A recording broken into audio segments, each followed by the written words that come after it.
start off, I'll be showing you how to mark your sleeve pieces, as it can be quite confusing with all these different markings. You can start by snipping all your notches, and when you get to this point right in the center of the sleeve, just do a little double notch there so you can tell the difference, and continue on with your notches. Now we're going to be marking just near the bottom of the tucks, so grab your fabric awl, and where you can see the little drill holes, put your hands underneath your fabric and just very gently press your fabric awl through both layers of your fabric.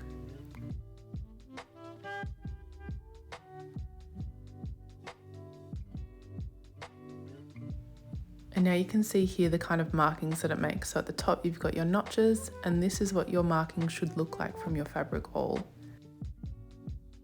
The point of creating these puncture holes is so we can match up our tucks and ensure we're doing a straight line from top to bottom. If you want a little bit more guidance when you're sewing, the distance between the drill hole and the edge of where you should be sewing is 0.5 centimeters. So we can create a line that's 0.5 centimeters either side of the drill hole, draw a straight line down 2 centimeters past the drill hole, which is where we'll be ending our tuck. Now we're going to pin each tuck before we start sewing. So we're going to match up our drill holes and start pinning on the other side. Or you can do it the other way so you can see your chalk lines from the outside and sew straight down there.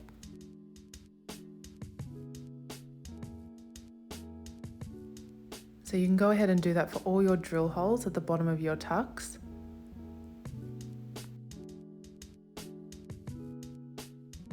Then you can match up your notches at the top of your tucks as well. And this is what your pinning should look like, from the outside and from the inside.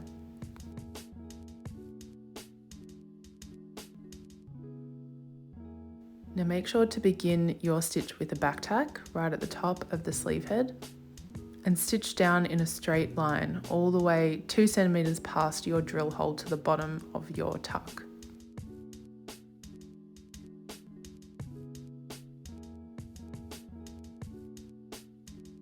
So you can see here that it's a straight line of stitching and it's an open-ended tuck. So make sure you're back tacking at the bottom too. Now you can go ahead and do this for each of your tucks, just making sure that you're sewing in a straight line all the way down. And once you're done, this is what it should look like from the outside.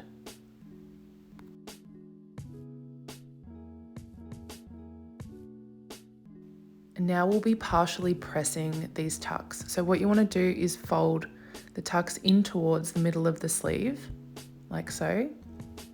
Grab your iron, but only iron down to the end of each tuck. So it's going to be on a slight diagonal line. Then you can go ahead and do that on the other side.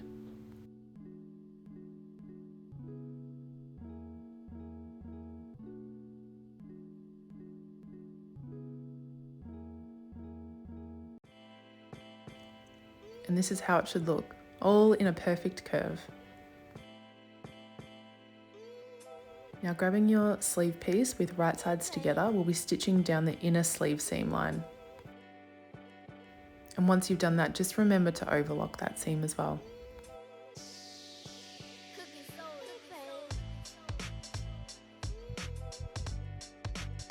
And you can also press that seam as well. Now we'll start by turning your sleeve inside out and rolling your hem at the inner sleeve seam. We're going to be double rolling a 1 centimeter hem, and we'll be sewing a partial hem, or elastic casing in this case. So begin with a back tack, then we'll be sewing around the hem, leaving about a 15 to 20 centimeter opening. Now to thread the elastic through this channel, we're going to be using a rouleau looper or a loop turner with a little hook at the end. This is the easiest way to take it through the channel. So we're going to start by slotting it through at the inner sleeve seam area, slotting it through all the way to the other end of the opening that we've created. Once the hook is poking at the other end, we'll grab the end of our pre-cut elastic and just slip it onto the hook, making sure to catch it.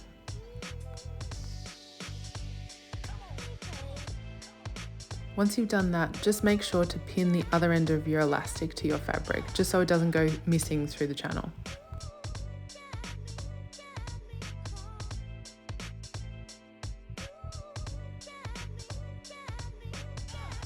Now very gently, just pull it back gradually through your elastic, making sure not to pull too hard, otherwise it can come off the hook.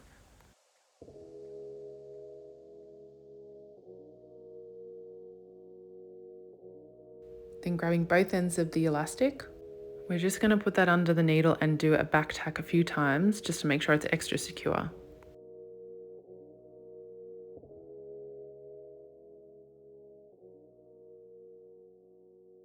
And once we've done that, we're going to start sewing back where we finished sewing when we were making the channel. So starting with another back tack, we're just going to continue double rolling our hem, but making sure to capture and stretch the elastic underneath that particular part of the fabric. Now you've got to be careful not to actually catch the elastic when you're sewing it, so make sure just to take your time here, rolling your double hem and situating your elastic underneath it so it doesn't get caught.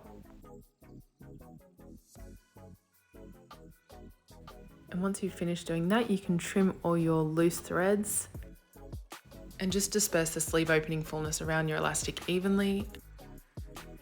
And this is what your completed sleeve should look like.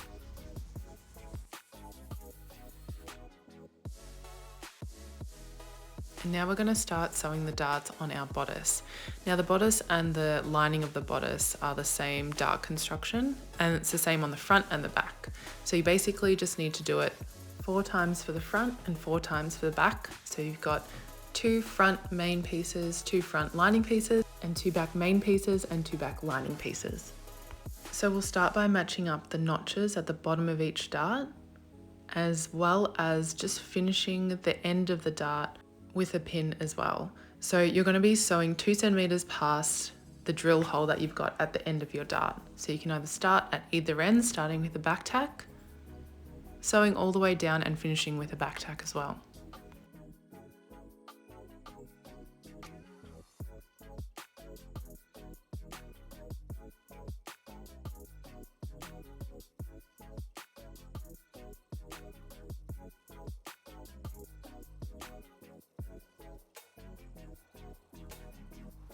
And now you can go ahead and do the same process for your back pieces.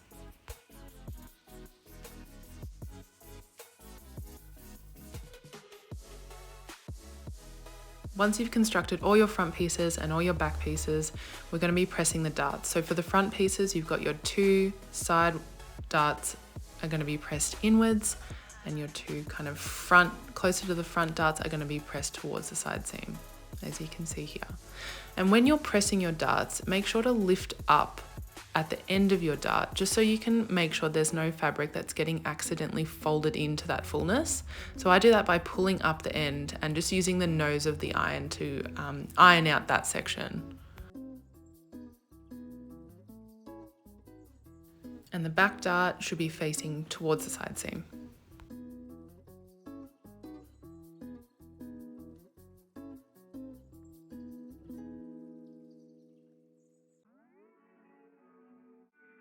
Now we're going to be creating the back ties. So I'm going to be doing this method with the rouleau looper. I just find it a lot easier, especially because you can get a much smaller kind of spaghetti strap. So once you've sewn 0.5 and you've cut a 0.5 kind of seam allowance on the edge of your stitching, what we're going to do is grab your rouleau looper and insert it through the channel all the way to the other open end. Once we get to the other open end, we'll just poke the hook out, but not the latch. So the latch is going to get caught in that fabric there. The fabric's going to go up in the hook, and then we're very gently going to be folding it kind of in on itself. So just take your time with this part, because depending on the fabric that you've got, it can be easier or a lot more difficult to actually get this fullness through. If you're finding that you're having a hard time getting the fullness through, you might want to cut a bit more of your seam allowance off so it'll be easier to turn inside out. And once you're done, with the end of your tie, we're just going to be stitching that closed. So I would just suggest to kind of push all the excess fabric, the raw edges of the fabric in on itself, and just do a quick back tack at the end of the tie. Now for all 4 bodice pieces, your 2 main and your 2 lining, will be sewing up the side seams and the shoulder seams. These seams don't need to be overlocked because they're not going to be showing, but what you do want to do is press them open so there's no excess bulk.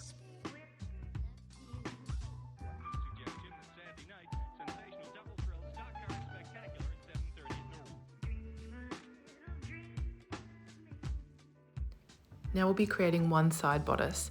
So grab your main fabric and your lining fabric. Your main will be facing right side out and your lining will be facing right side in. What we're going to be doing is sandwiching those two together, right sides together. So you can see here the lining's on the top and is wrong side out, and the main is underneath with right side out. So just pin and match the shoulder seam point and matching your notches along your front line.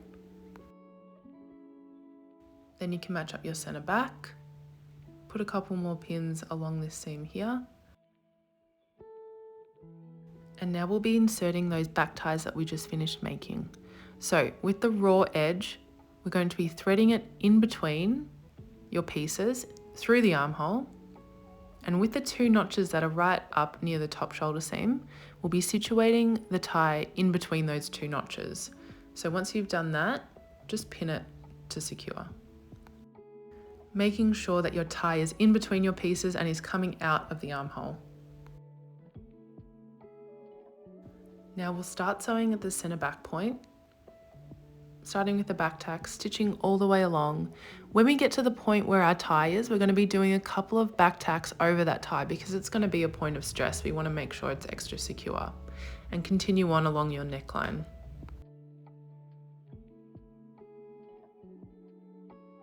Once you've done that, we're going to be creating our edge stitching. This is just going to ensure that you have a really nice sharp line against your bodice. So what we're going to start doing is with the seam allowance facing towards your right, which is going to be your lining panels, we'll create an edge stitch along this seam. You're also going to want to situate your back tie to the left-hand side of you, so you don't want to get it caught up in the seam allowance. So you can begin with edge stitching about 2 to 3 millimeters from your seam line that you've already created. And just take your time doing this, making sure to check underneath with your fingers that the seam allowance is always facing towards the right-hand side.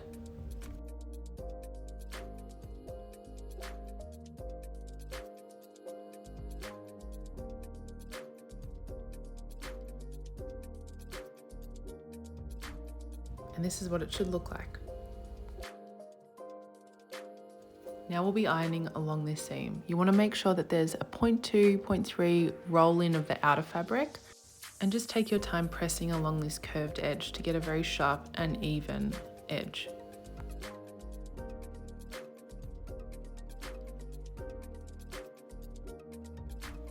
And you shouldn't be able to see any seam from the outside.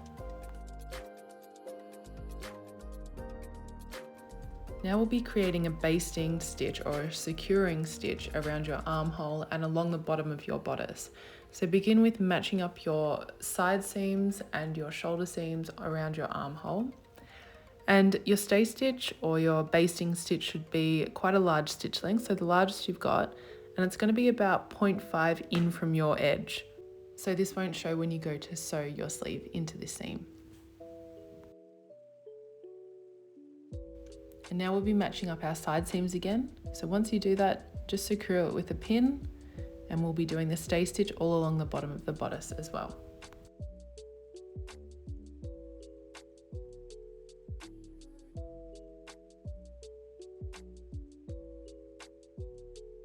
Now make sure to repeat that process to the other side of your bodice. Now we'll be adding in our sleeve into the armhole seam. So you can begin by matching up the side seam and the inner sleeve seam of your sleeve, folding open your bodice and pinning it on the inside of your sleeve. Then we'll be matching that double notch that we did at the start with your shoulder seam on your bodice, and just pin that there. And then what you want to do is just evenly pin all of your sleeve into your armhole.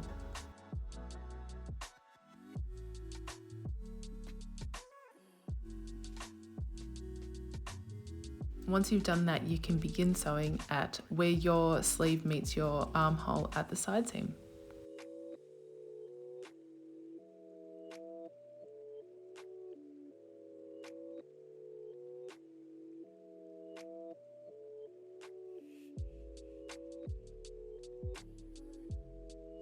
Now you can go ahead and overlock this seam as well, and that's how your sleeve and your bodice should look once you've inserted it. Now we'll be creating our pockets on our skirt. So you just want to place your pocket bag on your front skirt, right sides together, and just pin to secure them at both notches. Now you've got your back pieces as well, and you're just putting your pocket bags on top of the notches in the side seams, right sides facing together as well.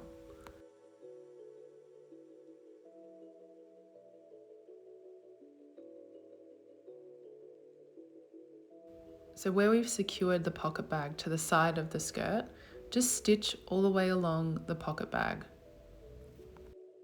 Then we'll create an edge stitch. So just flip your pocket bag to the right, make sure the seam allowance is facing towards your pocket bag as well. We'll be creating a stitch about 0.2 centimeters from the edge of your seam, and just stitch all the way down that seam we've just created. Now you can go ahead and do this process for all of your pocket bags.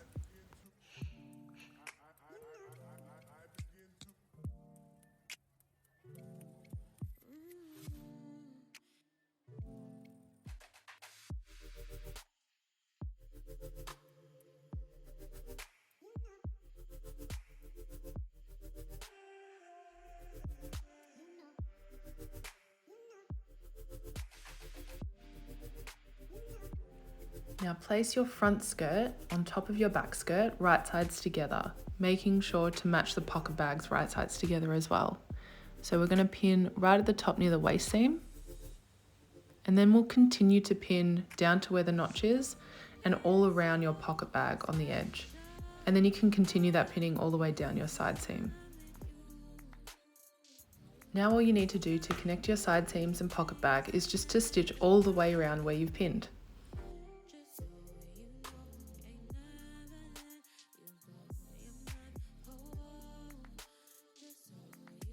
And once you've done that, we're going to be connecting our centre back seam. So where your notch is on your centre back, just start there and sew all the way to the bottom of the hem. You can also overlock the centre back seam as one, and then you can overlock the opening as either side. Once you've done that, you can press all of your seams and your skirt piece. One of the most difficult things about wrap style dresses is how the bodice actually fits you. So once you've created both sides of your bodice as well as your skirt, what you want to do is begin with pinning and trialing the placement of your bodice crossover.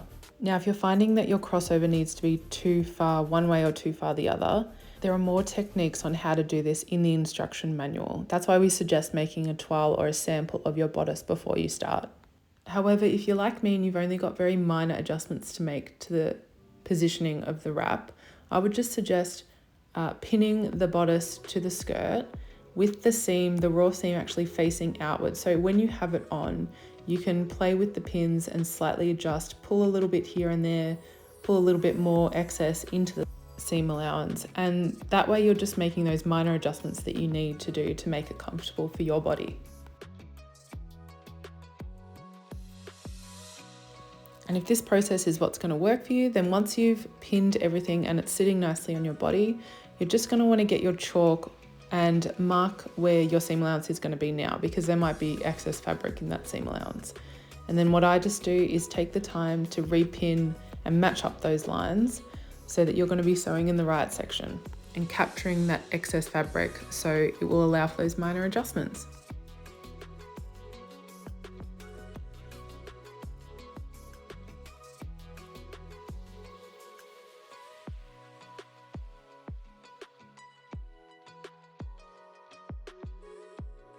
Now once you're certain about your waist seam, you can go ahead and just sew that straight up.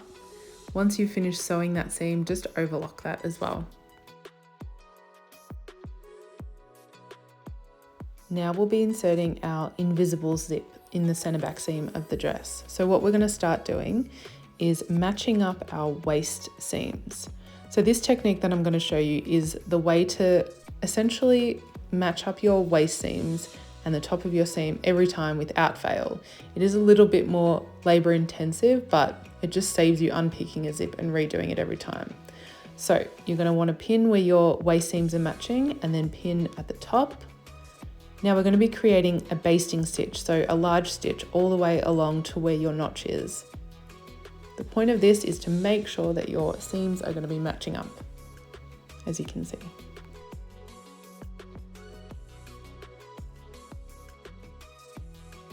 Now grabbing your invisible zip, we're going to be facing it front down onto that open seam. So just kind of spread that seam open and place your invisible zip face down onto that seam. Now we're going to be creating a basting stitch along either side of this zip to make sure it's situated in the right position as well. This isn't the final stitch, so just pin all the way down one side and then pin all the way back up the other side of the zip as well.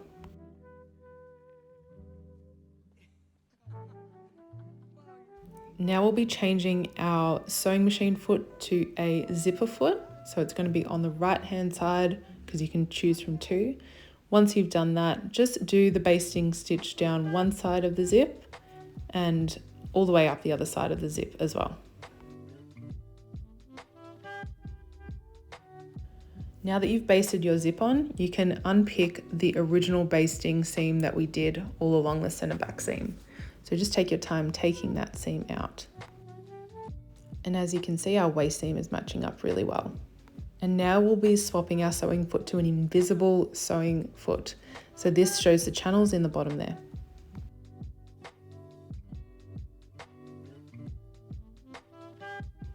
Now you'll see here on the close-up that the zipper teeth are actually going into the left-hand groove of the sewing foot, and we're going to be stitching to the right of those zipper teeth.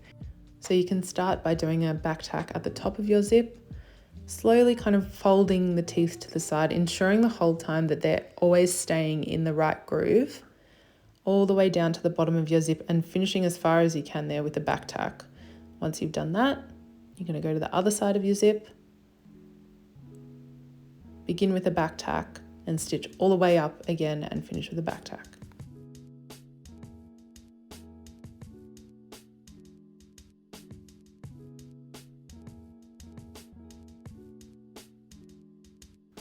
And now we'll be swapping our sewing foot back to just a normal zipper foot.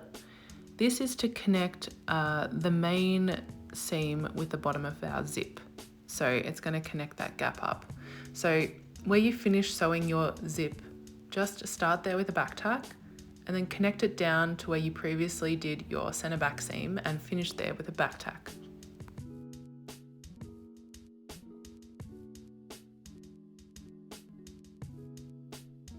Now to finish off the top of our zip with a little hook and eye, just fold in the top edge of your zip, just push in all of the excess of that zipper tape and start by hand stitching that to the lining of the top of your bodice.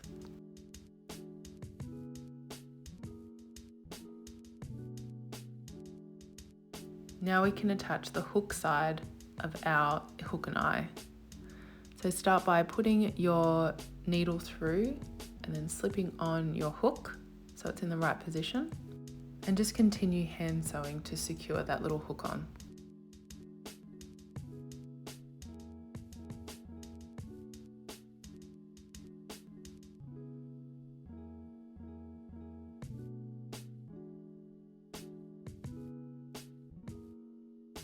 Now on the other side, you can just fold in the zipper tape, hand stitch it down to your lining, and then add the eye on that side to make sure it's in the right position, and just continue hand stitching that to secure.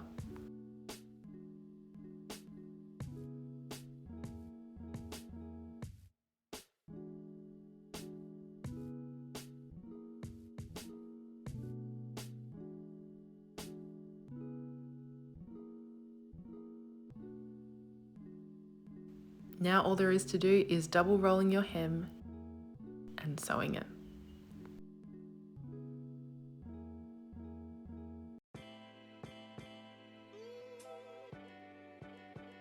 I hope you loved making your Odette dress and I can't wait to see it on Instagram.